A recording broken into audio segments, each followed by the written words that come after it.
they thought it was only 1 hour. I go, no, it's 2 hour class. So they're going to probably watch this one online. They watch it online. So if you want to check that out, first I was talking a lot about how this is actually a Bible college credit course that we teach here. I'll be walking through this. It's normally like 16 weeks. We'll be doing over 9 weeks. That's why it's 2 hours, because it's 18 hours. We're going to be doing a lecture. And we're going to talk about the Old Testament. So, and tonight, you're going to say, Randy's moving kind of quick. I have to get going. My wife is in the hospital, and she's waiting for me to go pick her up. They let her go, and I'm her ride home. So my daughter's going to do it if it was earlier, but she can't do it because it's getting too late for her because she's had some health issues. So we're going to cover some stuff. Like I said, the first part was more about the course, what's involved with it, and then we did a discussion about hermeneutics and understanding that. But we're going to jump into the Pentateuch. Who knows what Pentateuch is? 5 books. 5 books. First 5 books of the Old Testament. How many books are in the Old Testament? There's 39. How many books in the New Testament? 26. You know the best way to do that? Okay. Take your fingers, go like this. Just go like this. So, how many letters in the Old?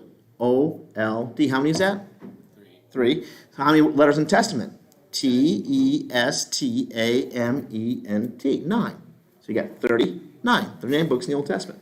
You say, well, in the New Testament, same thing, Randy. That's no big deal. But the New Testament's multipliers. So if you take New, N-E-W, Testament, T-E-S-T-A-M-E-N-T, 9, 3 times 9 is how many? 27. That is how many books in the Old Testament, New Testament. You learned something that way, didn't you?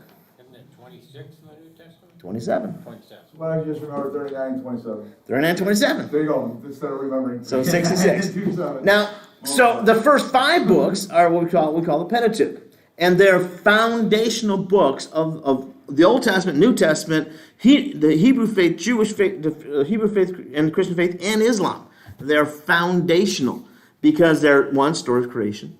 Number 2, they begin to lay out the core ideas of why God does what he does and how man is unique.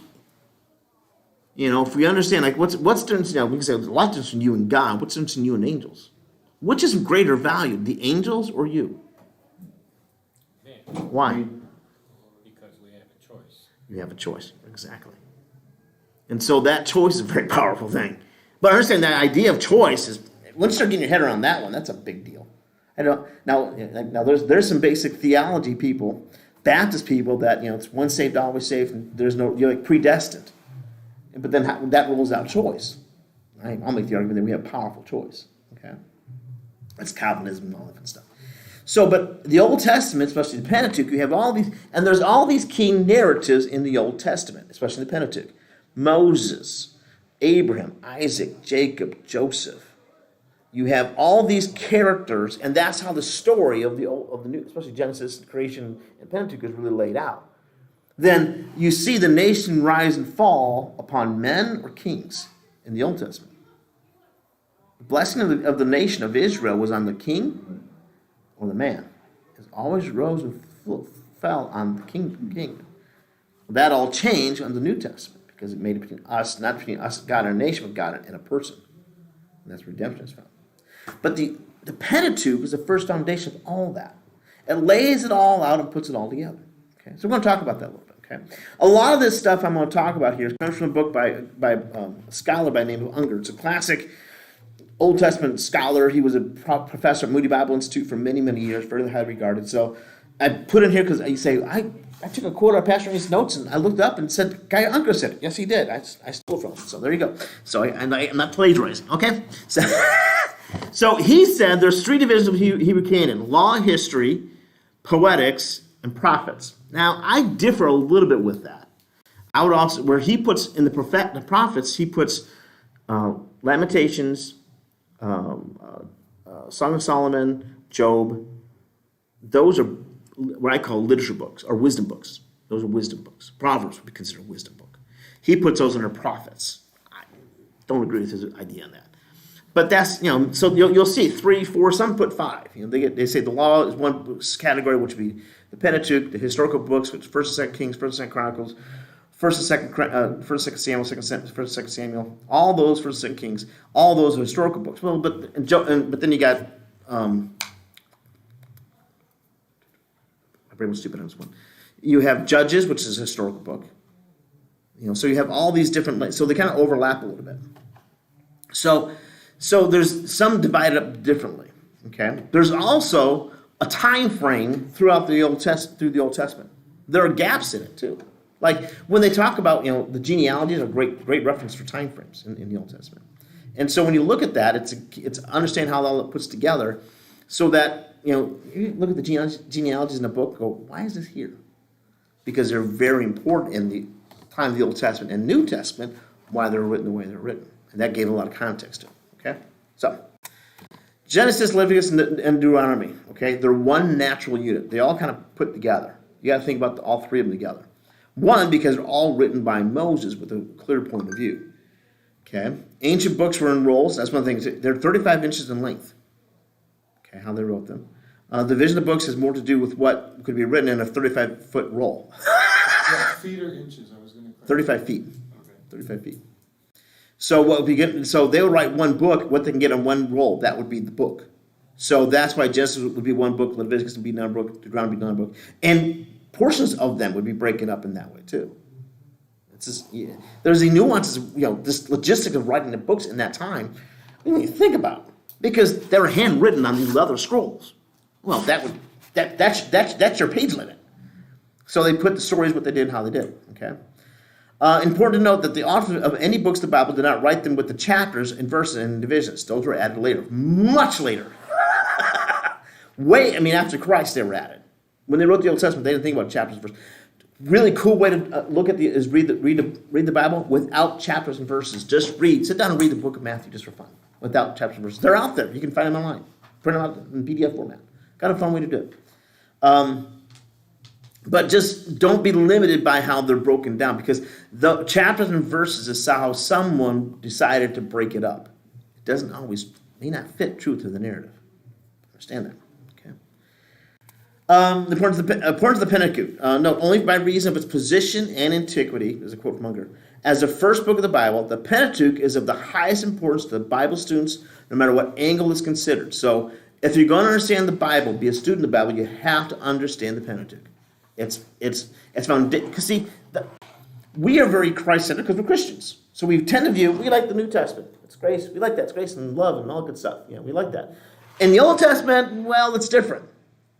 But the Old Testament is foundation for the New Testament. You can't have the Old Testament without having Pentateuch. Those first 5 books are foundation. However you view it, it all starts there. Okay? The importance of the Pentateuch cosmically. That's a fancy word from Unger. The first 2 chapters of Genesis is unique for ancient literature by cataloging the creation of heavens and earth, plants, animals, and human life.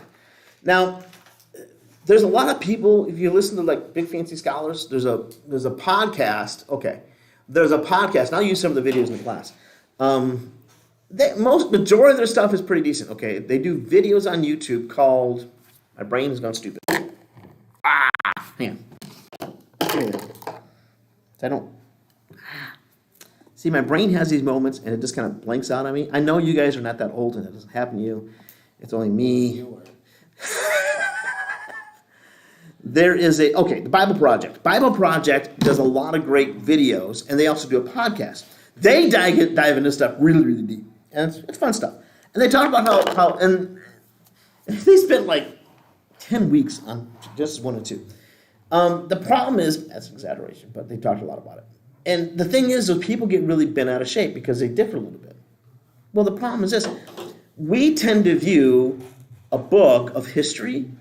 So when you went to history class, now I went to history class, we read world history books back a long time ago. Y'all got gray hair like me. So, we read history books, and there was we started, chronologically with the history, and, we understand American history and how it all developed, and we talk world history, there's a time frame to it. When God wrote the Bible, it wasn't a history book. The Bible is not a history book. It is not an encyclopedia of everything. It is God's story to man of redemption. So there's some stuff that doesn't fit into it. People go, well, what about the dinosaurs? I don't care. I care about redemption and how it's desperately needed by man. That's what the Bible's all about. If God didn't think about to put it and make it very clear and precise in a book, then guess what? We don't need to worry about it. That'll bang your head around a little bit. Apply that to a lot of areas in your life. Okay. So Genesis 1 and 2 are actually two different stories about the same thing, just different shades of them. Take it that way. Pretty simple. Okay. So, but there's different things you can get really kind of bent out of shape, but always when it comes to Scripture, number one, keep it simple. Number two, Scripture interprets Scripture. A big part of the lecture I did the first hour was on homiletics, which is hermeneutics, which is a big part of how we interpret a lot of things, but Scripture specifically. And so, Scripture interprets Scripture. Keep it simple. Why do we think about this? We have Matthew, Mark, Luke, and John. Matthew, Mark, and Luke really copy each other. Which one was written first? Does anybody know? Mark was written first. It's the first gospel, shortest gospel. Matthew and Luke kind of stole from him. Which gospel was influenced by Peter the most? Any ideas? Peter. Peter and Mark were buddies. Mark traveled with Peter quite a bit, and he learned about the stories of Jesus because Mark wasn't. He heard the stories through Peter, so he wrote the stories. Then the others followed along. Luke was heavily influenced by Paul because he went along with Paul on his missionary journeys. And you see that because Luke and Acts are written together, and he said, "We traveled together." Well, that was Luke going with Paul on the missionary journeys. So he heard all the stories so his story shaded more Paul focused. And Mark, you read, he's kind of hard on Peter. Peter's hard on himself. That's a unique thing to read about that. So we have these different stories. Now they're not historical. They give you different shades of the story of life of Christ. Then you got John who writes something totally different. So there are other portions of Scripture that's written that way. They overlap. 1st and 2nd Samuel, 1st and 2nd Kings, 1st and 2nd Chronicles, they overlap a little bit because they have different points of view in history. They're not written in one author writing it. It's kind of mixed and mingled. We don't like that. It's kind of sloppy, but it's the way God did it. Why do we have, let me ask this question. We said, okay, how many books are in the Old Testament? 39. Okay, so there's 39. How do we get that 39 books? Were there other books that were considered ancient holy scriptures in that time? There was a lot of discussion about that. There was a lot of discussions about all that.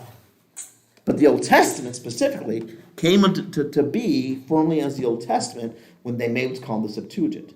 Septuagint, basically what happened, the Romans took over the modern world, or the ancient world, and they said, okay, you have this belief system, you have your books that you like to say, and we want to put this kind of in a catalog and make it right into Greek, because that's the language we write in. What do you guys want this to be? What are the books you say are Holy Scripture? And they say, all the big shots got together, boom, came those 39 books, Old Testament, done. And that became the Done by formal. a committee almost, Pretty much by committee, yep. Yep, well, that one, I'm not sure about that one, where that came from. Right. saying, And they picked it this out, one, right? Yeah, I know this guy, and I was there with Mark, and I saw that. Well, that's New Testament. Now, Old Testament is a little bit, but again, it was done by committee. It was done by committee, and what was accepted and all that, and proven and over time, but that was considered. But then, so there's this process that came up with it, but Canonization. the canonization of Scripture. But there's canonization of the Old Testament, canonization of the New Testament are two separate processes. But then, same idea, committee, formalize it. We got to do something about it. Now. Why was there not someone writing when Jesus was talking? Say it again? Why wasn't someone writing what Jesus was saying when he was talking? Why was it like some scribe writing it all right down there so he could write the story of Jesus? Here you go. They didn't think that way. All that was oral story. They thought when Jesus left, ascended to heaven, they thought, well, he's coming back. He's coming back tomorrow. He'll be here. We're ready to go. They had no idea we'll be waiting 2,000 years later. And they had looked for a long time for a physical kingdom to be started then. Right. Not something 2,000 years later. So their mindset was different. So they go, we got to write this stuff down. So, and we get into, I'm getting too much in here, digress, so I get going my notes here. so there's all this aspects of how we got the Scripture and what they are and how they be. So now going back down here, other nations have their creation stories, but these are important only by a sheer contrast and accentuating the sublimity, grandeur of the inspired record. Purged are the gross polytheistic perversions of the numerous non-inspired creation legends by virtue of an advanced monotheistic point of view, which is Genesis account. Arise the great first cause in that imperishibly magnificent opening word, in the beginning God created. There are other creation stories. It's kind of funny when you look at it though. A lot of I can't think of the name of the one, I should have looked up before I did class tonight. There's one's kind of viewed as, okay, the thing is, it's a creation story, but it sort of line up with the Genesis account. And so it's kind of a unique thing. Again, it validates the view. Okay. Importance of Pentateuch religiously, the roots of both Christianity and Judaism strike deep into Pentateuch, the beginning of human life. The entrance of sin, God's grace begins to be revealed in Genesis. Why didn't God just smite man right then and there and be done with it? If God knows everything, past, present, and future, why didn't he say, I can't let these people do this, they're going to kill my kid? That was the plan of salvation. That's the plan of salvation, but why put the Son of God through that? Because God loves us. Because Wages it's of grace. sin is death, and the only one that could pay the debt was one that was without sin. Why let God himself pay the debt? Why just say, I'm done with it? Because God loves us. Could have just wiped us all out. He could have. But it's God's grace. It's God's grace. But you see that first sign of grace in Genesis. Ethnically, Genesis catalogs the beginning of all the nations. Things that Pentateuch carry throughout the Old Testament, then the New Testament, even to our own time. The grace is our need for redemption and desperate need for Redeemer. Sin is sin. There's no way around it. Bad choices are made. But God redeems. Okay. Historically, it is a historical book, even though it's not a book of history. The Pentateuch and Bible is not what most consider a history book, but it is historically significant. The author of Pentateuch had a definite plan. He did not apply himself to recording the history of human history. Story of human history. His task was to rather give an account of God's grace provisions for man's salvation. Okay. The Pentateuch is history wedded to prophecy. Okay, that's a unique idea about that. It is the philosophy of Israel's history. That's a big part of it. Understanding Israel's philosophy is rooted in the Pentateuch and throughout the Old Testament. Which, understand, Jesus was a Jew. That view has a big part of how he thinks, views, and affects us. All right, come on, next point. And you're not working, why? Oh, you pop It's up. time for you to go almost. You gotta get out of here. Genesis, the book of origins, named in the Septuagint version. Okay, that's where the name came from. Book of beginnings, it came from when they named it. It was never called Genesis until they came to the Septuagint, and that's when it kind of finalized. Purpose is to trace the beginnings of redemptive history, divine dealings, man with God dealing with redemption. There's that thing from Seth to Noah, Noah through Shem to Abraham, Abraham through Isaac, and Jacob, then his sons, especially Joseph. There is that clear running theme of redemption. Even though they goofed up, even though they made a mistake, God sends a way for redemption. Okay? And the genealogies of Genesis gives a framework for the book. There's a lot of genealogies, but if you understand the genealogies, they lay out that lays out the outline of the book, because out of that you get key characters. Because it's the narrative of the key characters that run Genesis, because we create story upon a person. And we tell stories on person. It was an oral tradition that created the book of Genesis, those stories of creation. It also told us that Jesus was descended through Abraham. Exactly. And it gives a timeline. Right. There's two different genealogies in the Gospels. One of Mary, one of Joseph. Right. And those genealogies go back to Christ. Go from Christ back into all the way back to Moses and the patriarchs. So there's that running thread, going back to David. And there were patterns in there. There were like 14 generations from Abraham. Yep. And How long was the generation, though? Yeah, that's an interesting. Some would say 40 years, some would say 100, 400 years. It varies a little bit. And there's no consistency in that, but that doesn't change it. Exodus, the book of redemption. Delivered out of Egyptian bondage, a new nation is given the law, priesthood, and system of sacrifice as provision for worship and government for a redeemed people. God radically changes the system of the nation of Israel. They were following Egyptian systems. There's a whole lot of that about how God made a tabernacle, a tent in the middle of the people. But then when the land they lived in, the gods were made into temples or pyramids that they slaved to build. And God said, okay, your God, not gods, but one and only, true and holy, is amongst you in a tent. You ever hang out with somebody in a tent for a long time? That's the way it was with God. Think about that a little bit. But and God creates and the priesthood was people to serve, not one, but many. There wasn't even the high priest, but it was a whole priesthood. A whole tribe of priests. Set apart. And they served, they didn't have like hired pastors. That's kind of different. Now it's different this day, but they had a different system of how, and we are called to be a royal priesthood. In that context, If you think about that, that's a whole different idea. The idea of royal priesthood as a Christian is rooted in the Levitical priest. Okay? Name is given in the Vulgate, which means, that's another version of the old of Scripture, and Latin. Means outgoing or departure. The purpose of the book centers on the great experience of redemption and the reestablishment of covenant with the nation of Israel and of the theocratic rule, which God tried to establish, but they goofed it up. The second book of Moses, Exodus, is the book of Moses. Okay, so you have, so the second book of Moses, and that's Exodus, the book of Moses, kind of really focuses on him. Leviticus, the law of the priest, code intended for those who serve in the priesthood. That's we're being real brief here. Numbers continue the history of Israel as a kingdom of priests and holy nation, where Exodus leaves off. So there's a strong connection between Leviticus and Numbers. They're like the brother and sister. Deuteronomy, though, is a different book because basically it's 3 sermons by Moses. I'm going to wrap up with this because my last point. Moses is old. He's 120 years old. And the guy glowed. Okay? And he leads the whole nation of Israel. And so the people of Israel, because they can't handle being in the presence of God, the tent was there, but they couldn't get it. Moses was the mediator between. And he glowed, for crying out loud. And he's old. And the generation that between him and them died off. Because they're the ones that rebelled. So that 40 years, they had to die off. So 40 years go by. And then Moses, 120 years old, the nation's ready to go into the promised land. And Moses stands on the side of the mountain and begins 3 sermons, long sermons to millions of people with no PA system. And he gives 3 discourses. And that's the book of Deuteronomy. He reviews the law and when you read the book of Deuteronomy, you see redemption weaving throughout. It's really emphasized. Grace, when you read Deuteronomy, you see much more grace than anywhere else throughout all those other books. Powerful stuff. Powerful stuff. And think about it. This old dude says, listen to the Lord. And guys, listen to the Lord. Listen to the Lord. And then, so millions could hear this guy do this. And they all sit and listen to him do it. Just amazing stuff. But in those stories is redemption.